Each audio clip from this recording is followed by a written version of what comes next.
हे बच्चा, good morning. कैसे हो आप लोग? आई होप कि आपकी पढ़ाई बहुत अच्छी चल रही होगी। हम लोग मैथमेटिक्स क्लास 9th के लाइन्स एंड एंगल्स को डिस्कस कर रहे थे।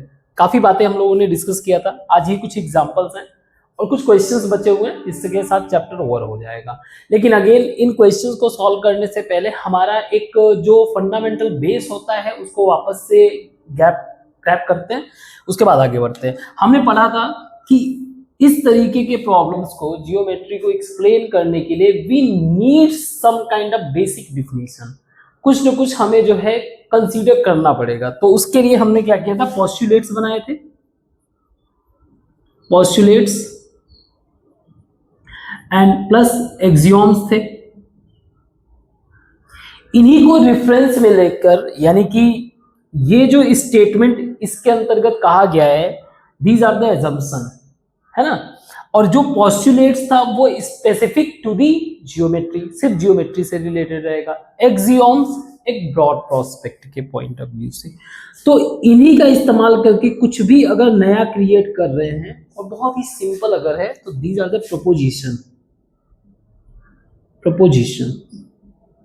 और थोड़ा सा अगर कॉम्प्लेक्स हुआ, it become theorem. See these are, ये जो चीज है हमारा, these are the truth without proof. हमने ये बिना प्रूफ के ट्रुथ माना है, ये हमारे फीलिंग्स में है, ठीक है। अब जो प्रोपोजिशन हम क्रिएट कर रहे हैं या थ्योरम जो क्रिएट कर रहे हैं, उसके लिए ये बेसिस है, यानी इसके बेसिस पे मुझे प्रूव करना है।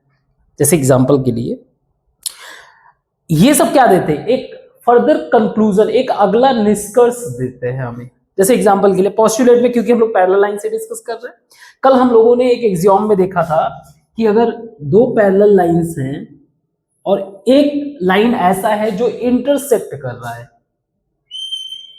इंटरसेक्ट, इसको कहते हैं transversal line. Transversal line, transversal का मतलब जो कट करे, ट्रांस का मतलब बियॉन्ड होता है, यानी ये लाइंस को कट कर रहा है। तो दो पैरेलल लाइन, तो ये एंगल और ये एंगल, ये क्या होंगे, आपस में इक्वल होंगे। इनको बोला जाता है करेस्पॉन्डिंग एंगल। और सिर्फ इतना ही नहीं, और भी जितने भी एंगल हैं, जैसे मान लीजिए ये एंगल हुआ, ये भी करेस्पॉन्डिंग हुआ, ये भी आपस में इक्वल होगा, 3 और 4। तो जो एक दूसरे से करेस्पॉन्डिंग मतलब एक ही जैसा अटैचमेंट रहे, ठीक है, तो वो क्या होंगे, आपस में इक्वल। ये हमने समझ लिया था, तो इस कंसेप्ट का इस्तेमाल करेंगे। इसके अलावा हम लोगों ने जो फिफ्थ पोस्टुलेट हम लोगों ने अगर पढ़ा था, अगर याद होगा, तो कुछ ऐसा था कि दो लाइन है कोई, ठीक है, दो लाइन है, उसको कोई एक लाइन जो है, कोई एक लाइन मान लो कट कर रहा है, तो जिस साइड में इनके इंटीरियर एंगल्स का सम लेस देन 180 होगा, उधर ही ये लाइन एक्सटेंड करके मीट करेंगी। ये हमने पढ़ा था, ठीक है। यानी कि अगर दूसरे साइड में 180 से ज्यादा है, इसका मतलब वो कभी मीट नहीं करेंगी। पैरेलल लाइन की खास बात ये है कि ये हमेशा क्या रहती है, इनके बीच में इक्वी डिस्टेंस रहता है। तो अगर ये पैरेलल है, these are the lines, if they are parallel, तो इनका एंगल कितना होना चाहिए, सम कितना होना चाहिए, 180। तो मैं इससे अगेन, ये आपके पोस्टुलेट और एक्सियोम में नहीं दिया हुआ है, लेकिन हम एक कंक्लूजन ड्रॉ कर रहे हैं इसी का रेफरेंस लेकर। तो मैंने क्या किया, ये क्या है, इंटीरियर एंगल्स। मैंने कहा कि जो इंटीरियर एंगल्स का सम होगा, इंटीरियर एंगल्स का सम जो होगा वो क्या होगा, 180, ठीक है। इन्हीं बातों का इस्तेमाल करके हम इन प्रश्न को सॉल्व करेंगे, क्लियर। और बहुत सारे इसमें कंक्लूजन बना सकते हैं। अपोजिट एंगल है, करेस्पॉन्डिंग हो ही गया, ट्रांसवर्सल के कंसेप्ट पे इंटीरियर हो गया, एक्सटीरियर को लेकर बना सकते हैं।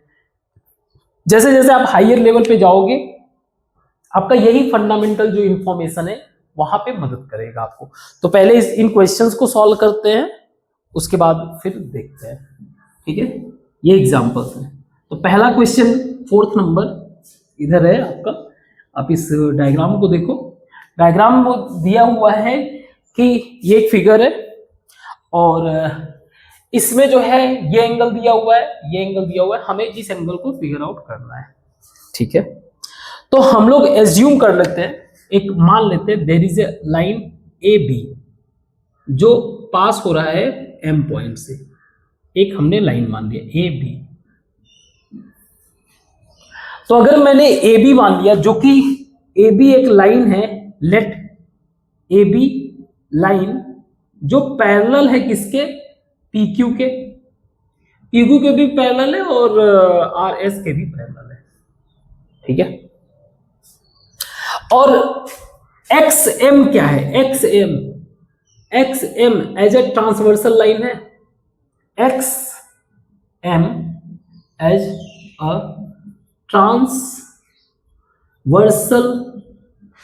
Line for P Q and A B. See, मैंने कई बार बताया भी है, मैथ की ब्यूटी ये है कि उसको आप जिस तरीके से चाहो उस तरीके से सॉल्व कर सकते हो। दैट इज द रीजन नए नए टीचर्स जो है नए नए मेथड इवॉल्व करते हैं और वो बेहतर भी है। ठीक है, बेहतर भी है। बहुत सारे लोग बहुत अलग अलग तरीके के शॉर्टकट लेके आते हैं, दैट्स ग्रेट, बट हमें एटलीस्ट उस फंडामेंटल कंसेप्ट को जरूर जानना चाहिए जिससे हमारा मेजर प्रॉब्लम सॉल्व होता है, जो कंसेप्ट होता है। सो एक्स एम हमारा जो है ये, तो मैं ये कह सकता हूं कि ये वाला जो एंगल है, यानी कि angle Q X M plus angle X M B is equal to 180 degree. हमने जो अभी कंसेप्ट डिस्कस किया, यानी कि sum of interior angles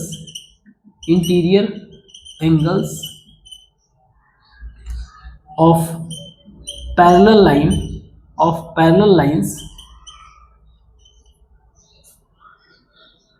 lines formed due to transversal line is 180। Again मैं इतना बड़ा स्टेटमेंट बस एक समझने के लिए लिख रहा हूं।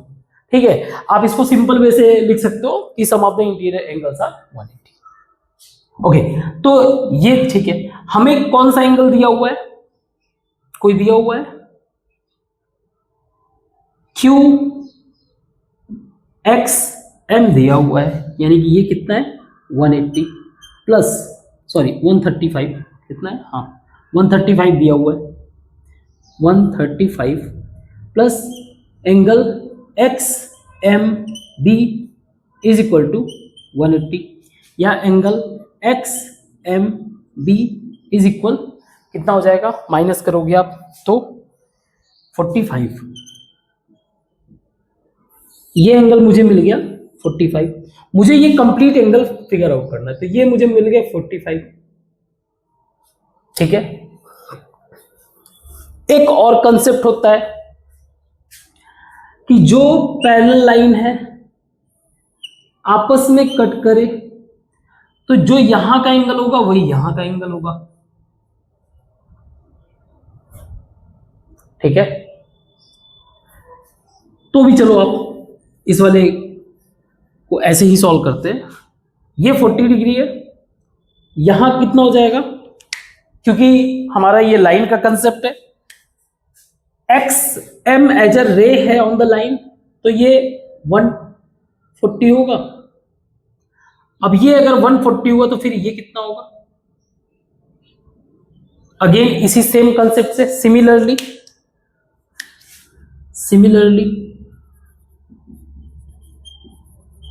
जैसे ये मैंने किया था S Y M, angle S Y M plus angle Y M B, angle Y M B is equal to 180 degree. सही है। जो मैंने अभी आपको एक कंसेप्ट बताया ये वाला, ये प्रूफ हो रहा है, ये और ये एंगल आपस में इक्वल होंगे, ये सही है। तो 140 plus angle Y M B is equal to 180, या angle Y M B is equal to 40 degree. हमें पता करना है angle X M Y. Angle X M Y दोनों का एडिशन होगा, यानी कि angle X M Y is equal to angle X M B plus angle Y M B, means 45 plus 40। ठीक है, तो ये कितना हो जाएगा टोटल 85। तो ये सारे क्या हो जाते हैं, जैसे अभी हम लोगों ने सॉल्व किया तो ये इक्वल आ गया, ये सारे हमारे लिए एक नया प्रोपोजिशन बन जाता है, हमारे लिए एक नया थ्योरम बन जाता है कि जिसके बेसिस पे कल को हमें कहीं पे भी वैसा क्वेश्चन आएगा तो हम तुरंत डायरेक्टली ये क्या करेंगे, पुट कर देंगे, भाई ये वाला एंगल जो होगा वो यही होगा। इस वाले केस में जितना ये है इसमें से 180 माइनस कर दो, ये एंगल आ जाएगा। सो इस तरीके का प्रोपोजिशन क्रिएट हो जाता है इजी वे से सॉल्व करने के लिए। आई होप ये आपको समझ में आया होगा। अब इसमें लाइन बाय लाइन जो है, जो स्टेटमेंट चाहते हो आप लिख सकते हो, जो आपको समझ में आया। देखो शुरू में आपको सारे स्टेटमेंट तो लिखने पड़ेंगे, बेहतर होगा आप लिखोगे तो ज्यादा अच्छे तरीके से उस चीज को ग्रैब भी करोगे। नेक्स्ट क्वेश्चन करते हैं, इसको मिटाते हैं। ठीक है, आपने नोट डाउन कर लिया होगा।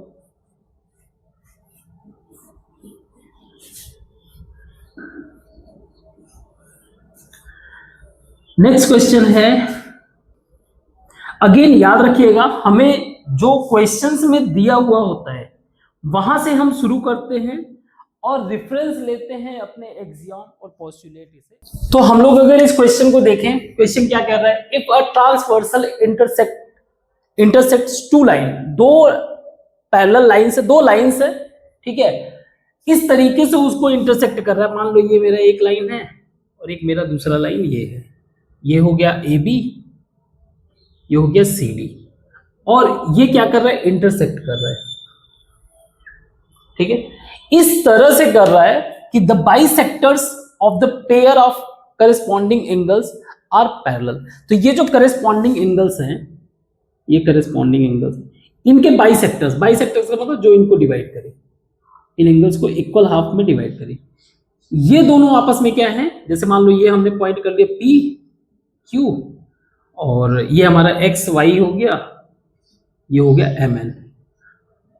तो इनका कहना ये है कि ऐसा दिया हुआ है कि पी एम जो है वो पैरेलल है क्यू एन के। ठीक है, देन प्रूफ करना है हमें प्रूफ करना है कि ए बी जो है, A B parallel to C D, इसको प्रूफ करना है। सी, अगर हम लोग इस गिवन वाले स्टेटमेंट से ही स्टार्ट, क्योंकि जब भी आप क्वेश्चन इस तरीके से स्टार्ट करोगे तो उसको गिवन, हमें ये दिया हुआ है कि पीएम एक तरीके से बाइसेक्टर है। इसका मतलब ये हो गया कि अगर मैं मान लो इस एंगल को कंसीडर करूं, angle X M P is equal to 1/2 angle X P B, यही होगा,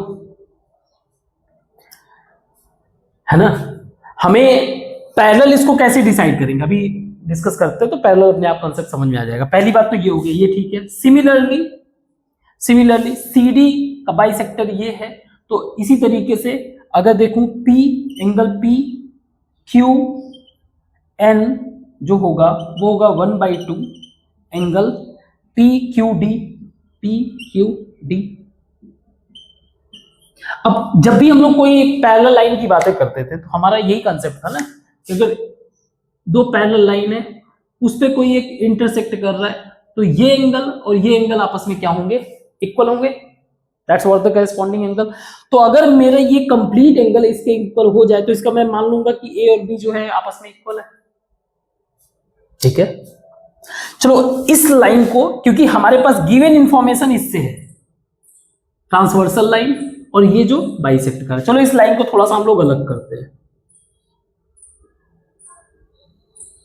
ये है मेरा एम पी और ये है मेरा एन क्यू, और बाइसेक्टर्स को भी अलग से लेके आते हैं, यहां पे लाके यहां प्लेस कर देते हैं, एक्स वाई। तो ये जो एंगल होगा, यानी कि ये हो गया हमारा पी क्यू, तो इसको मैं यहीं पे रखता हूं पी। तो ये जो एंगल होगा इसके करस्पॉन्डिंग, क्योंकि ये दोनों पैरेलल दिया हुआ है, because it has been given कि एमपी यानी पीएम पैरेलल टू क्यूएन। अगर ये पहले से ही पैरेलल दिया हुआ है, यानी कि इसका जो ट्रांसवर्सल लाइन होगा, whatever corresponding angle they form, this will be equal. Simple सी बात है, ये एंगल आपस में इक्वल होगा, यही हुआ ना, angle X P M will be equal angle P Q N, because ये क्या है, करस्पॉन्डिंग एंगल्स, ठीक है, क्लियर। तो हम लोग इस इंफॉर्मेशन को यहां पे पुट करने की कोशिश करते हैं। तो जैसे एक्स पी एम कहीं पे है, यहां पे पी क्यू एन, तो अगर मैं इसको जो है, कुछ गड़बड़ किया था मैंने, एक्स एम पी, ये तो कोई लॉजिक ही नहीं बना ना, एक्स पी एम था, sorry printing mistake, X P M, ठीक है। तो जब ये दोनों ही इक्वेशन, तो इनको आपस में डायरेक्टली इक्वल कर सकता हूं, so we can write like half angle X P B is equal to half angle P Q D. तो ये हाफ तो कैंसिल कर दो यहां पे, फाइनली क्या मिला, X P B is equal to P Q D. ये क्या रिप्रेजेंट कर रहा है, this is representing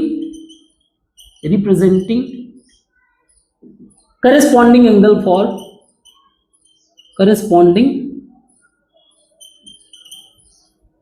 angle on line AB and CD.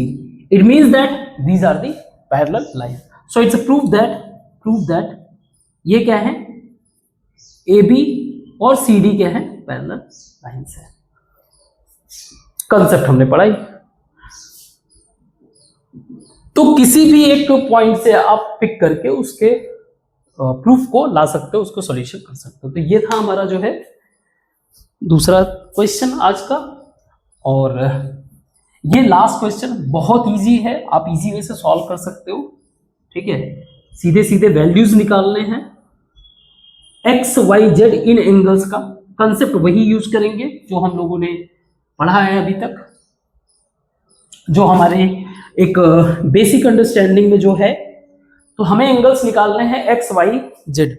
अगर देखा जाए तो ये तीनों ए बी सी डी ये पैरेलल लाइंस हैं, and this line considered as a transversal line.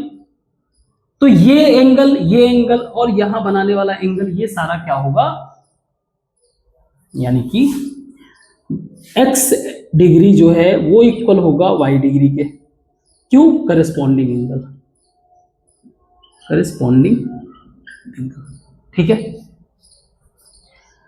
और यहां पे कितना होगा, अगर मैं इसको एक्सटेंड करूं तो ये इक्वल होगा, मान लो मैं इसको मान लू P, ये इक्वल होगा P के, क्योंकि तीन पैरेलल लाइन है।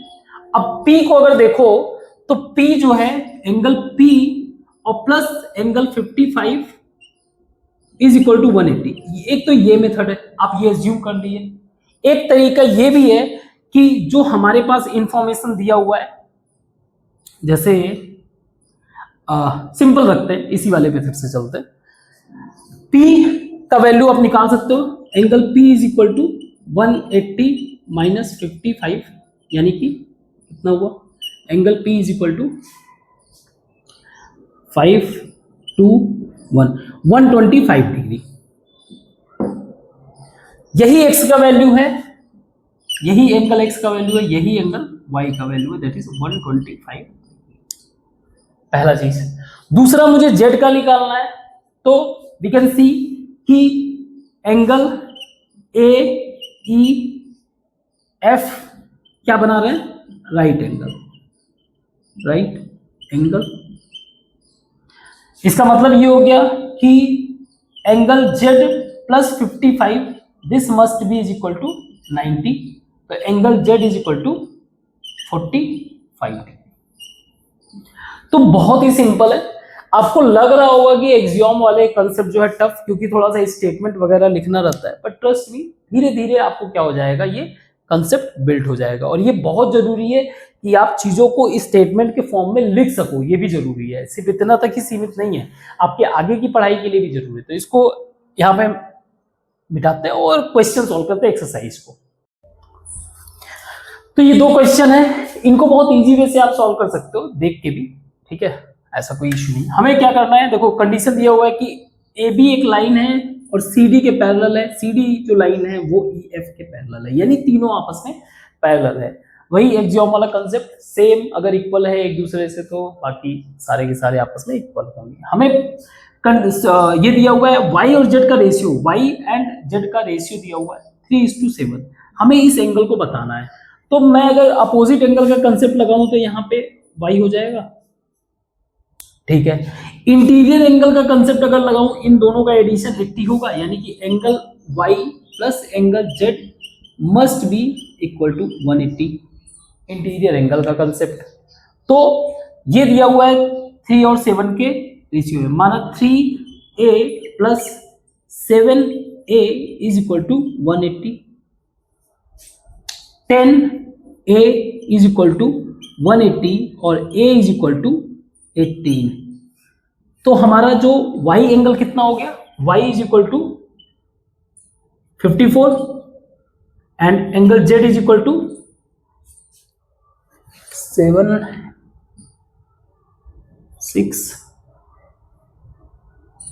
136, ठीक है।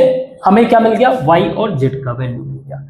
अगेन यही सेम कंसेप्ट x और y के बीच में लगा दो, that is angle x plus angle y must be is equal to 180। ये इंटीरियर एंगल्स है between the AB and CD। तो y का वैल्यू है हमारे पास 54, angle x is equal to 136 आएगा। अब एक चीज चेक कर लेते हैं, हमने एक कंसेप्ट ये भी बताया था कि अगर लाइन यहां का जो एंगल होगा वही यहां का एंगल होगा, तो जो z का वैल्यू है वही x का वैल्यू है।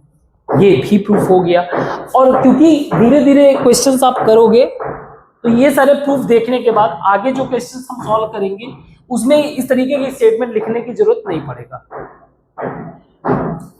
ओके, इस क्वेश्चन को देखते हैं कि AB और CD आपस में पैरेलल है।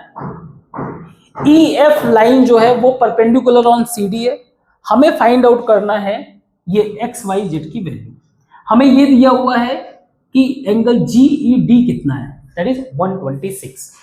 तो अगर मैं फिगर के पॉइंट ऑफ व्यू से देखूं तो angle GED is equal to angle X plus angle FED, और FED क्या है, राइट एंगल। राइट एंगल यानी कि 90 डिग्री। ये दिया हुआ है 126, ये हो गया x plus 90, implies that x is equal to 126 minus 90। 126 minus 90 कितना हुआ, x is equal to calculate कर लो 636। डिग्री, ये हो गया 36 डिग्री। ये जेड भी क्या है, राइट एंगल है, तो 90 डिग्री, 90 डिग्री। तो एक्स वाई का वैल्यू क्या होगा, वाई अगर मैं ऐसे भी कंसीडर कर लूं, कैसे कैसे आप कंसीडर करना चाहोगे, आप लाइन पे अगर कंसीडर कर लो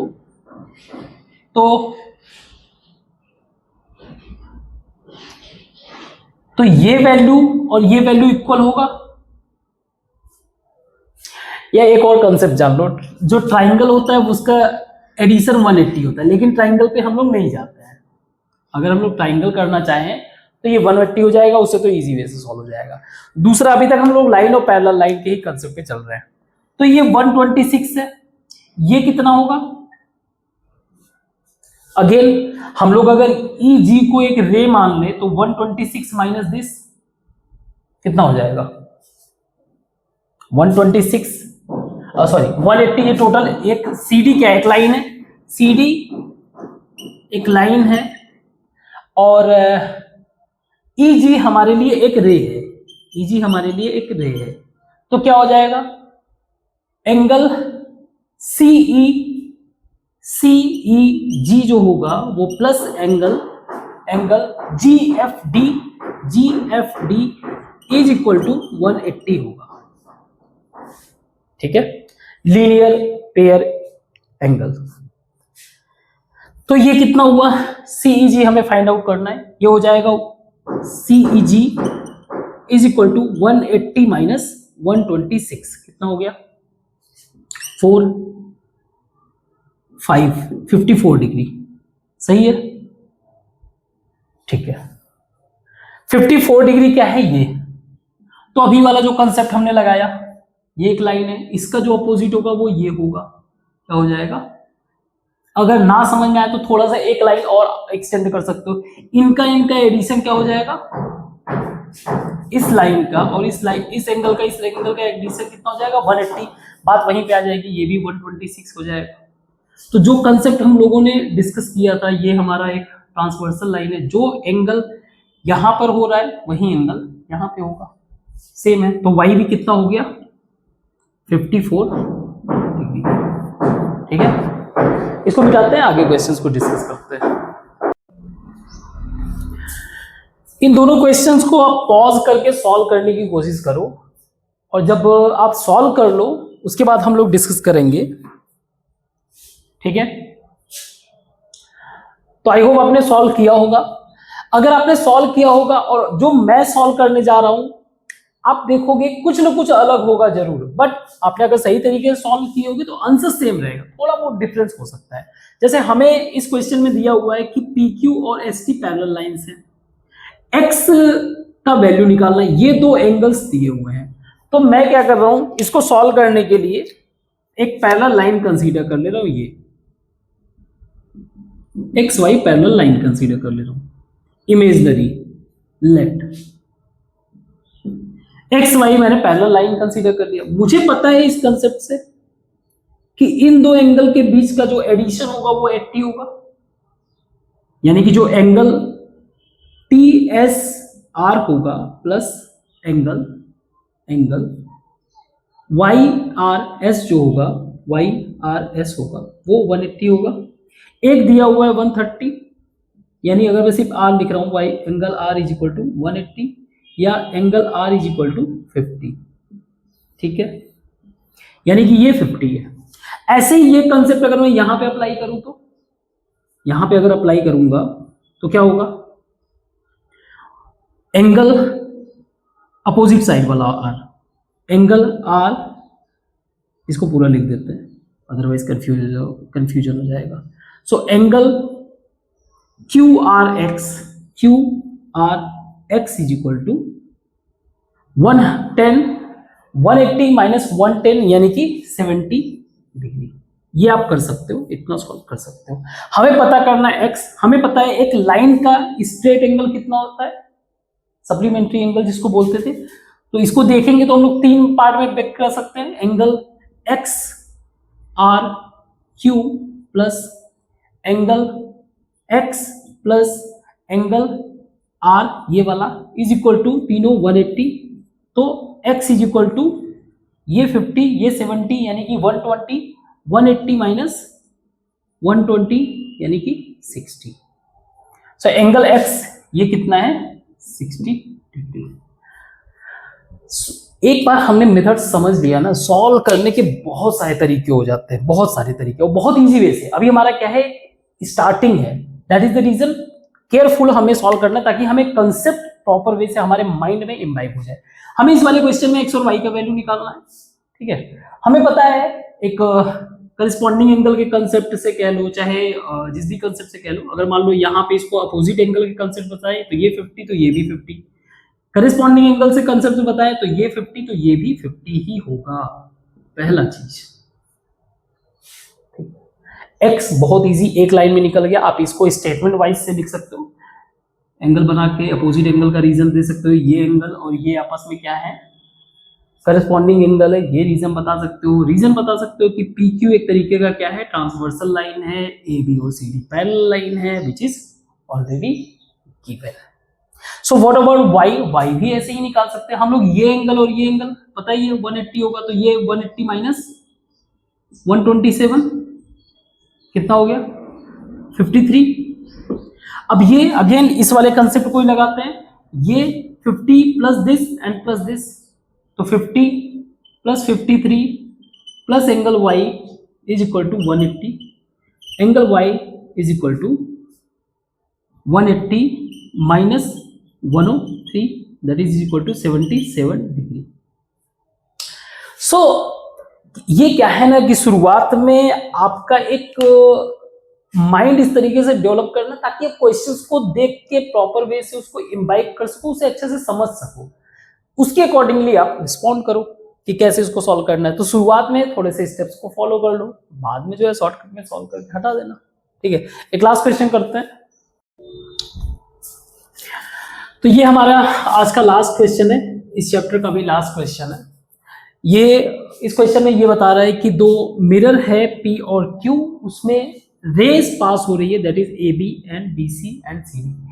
इसमें हमें ये बताना है कि AB और CD दोनों ही पैरेलल लाइंस हैं, ठीक है, हमें ये प्रूव करना है। अगर हम लोगों ने जो सेकेंड एग्जाम्पल किया था उससे अगर कंपेयर करें तो उस क्वेश्चन में हमें प्रूव करना था PQ और RS को पैरेलल, तो लगभग उसके जैसा ही है, बट अंतर ये है कि उस वाले क्वेश्चन में हमें एक बात दिया था कि वो जो लाइन था, ये वाला क्वेश्चन आप याद करो, ये बाइसेक्ट कर रहा था, है ना, बाइसेक्ट, तो एक इंफॉर्मेशन दिया था। ऐसे ही इसमें एक हिडन इंफॉर्मेशन है, इट्स अ रे। तो they follow law of reflection. ये क्या करते हैं, लॉ ऑफ रिफ्लेक्शन को फॉलो करते हैं। लॉ ऑफ रिफ्लेक्शन का मतलब क्या है, जैसे मान लीजिए एक प्लेन सरफेस है, इसके ऊपर कोई एक रे इंसिडेंट हुआ और फिर वो लाइट जो है रिफ्लेक्ट किया, तो इसका बीच का जो एंगल होगा वो इक्वल होगा। मान लो ये x है तो ये भी x होगा, ठीक है। इसी कंसेप्ट को हम लोग यहां पे अप्लाई करेंगे। हमें पता है कि जो पैरेलल लाइंस होते हैं उनके बीच का डिस्टेंस क्या होता है, हमेशा इक्वल होता है। So we can draw a perpendicular line. तो एक परपेंडिकुलर लाइन ड्रॉ कर देते हैं, एक यहां पर, एक यहां पर। हमने इसको एक नाम भी दे दिया, एक हो गया M और ये हो गया N। तो ये पता है लॉ ऑफ रिफ्लेक्शन से, as per law of reflection, law of reflection, angle ABM is equal to ABM is equal to, आप ये भी ऐसे लिख सकते हो 1/2 एंगल ABC, और आगे ये भी लिख सकते हो आप एंगल BMC, ये भी आप लिख सकते हो। तीनों बातें लिख सकते हो, कोई डाउट। सी मेरा इसको लिखने का रीजन क्या है, देखो हम लोग क्या करते हैं ना, इस ए बी और सी डी को निकालना, इसको थोड़ा सा ऐसे कर देते हैं, ये मेरा ए बी है, ये मेरा सी डी है, मुझे ये प्रूव करना है ए बी और सी डी आपस में पैरेलल है। तो समहाउ पैरेलल प्रूव करने के लिए अगर मैं इसके करस्पॉन्डिंग एंगल को प्रूव कर दूं, यानी कि इसको इज इक्वल अगर इसको प्रूव कर दिया तो ये करस्पॉन्डिंग एंगल है।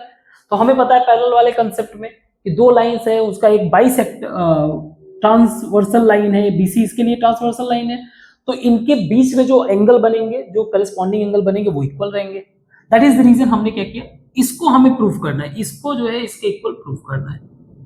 सिमिलरली जो हमने यहां पे लिया, सिमिलरली हम लोग यहां पे भी कर सकते हैं कि B C N, angle B C N is equal half angle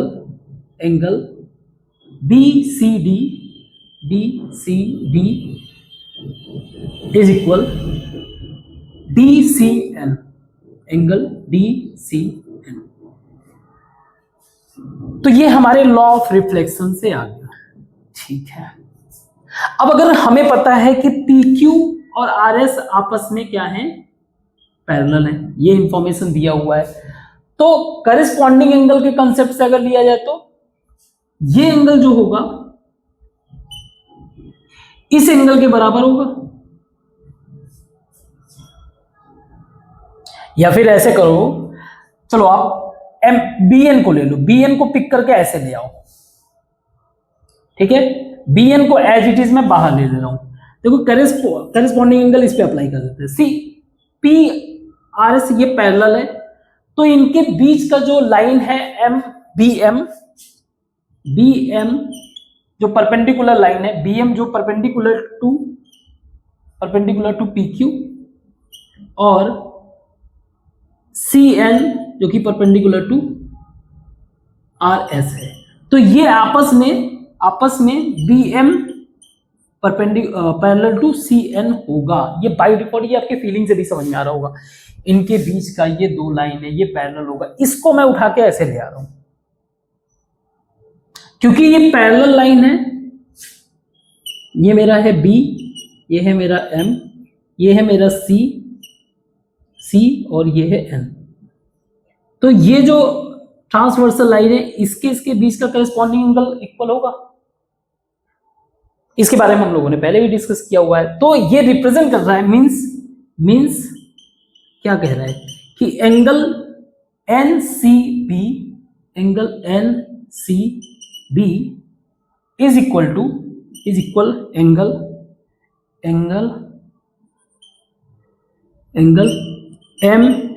MBC। तो गलत लिख दिया हूं यहां पे, BMC नहीं होगा, MBC होगा, MBC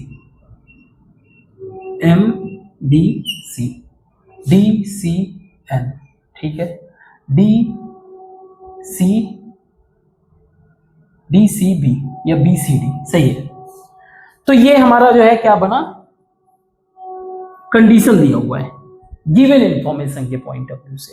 तो इसको अगर हम लोग इनमें से पिक कर लें, BCN एक ही बात है, तो मैं इसको डायरेक्ट इक्वल कर सकता हूं क्योंकि ये वाला चीज इसके इक्वल है और ये वाला चीज इसके इक्वल है। तो मैं डायरेक्ट लिख सकता हूं 1/2 angle BCD is equal to 1/2 angle BCD। 1/2 कट गया तो BCD is equal to angle ABC। यही हमें जो है शो कर रहा है क्योंकि ये corresponding angle, these are the corresponding angles which are equal, ये करस्पॉन्डिंग एंगल इक्वल है। ये शो कर रहा है कि AB parallel to CD, this is parallel to CD। हर एक क्वेश्चन को मैंने कहा ना, कई मेथड से आप सॉल्व कर सकते हो। आगे जैसे जैसे आप आगे बढ़ोगे, हायर क्लासेस में जाओगे, तो ये सब बड़े सिंपल बात रहता है। ये तो बस एक तरीके से प्लेटफॉर्म आपका बिल्ड कर रहा है, ठीक है। आई होप आपको समझ में आया होगा। तो आज के लिए बस इतना ही रखते हैं, इससे हमारा चैप्टर भी खत्म हो गया। नेक्स्ट क्लास में हम लोग एक नए चैप्टर का शुरुआत करेंगे, ठीक है। Thank you.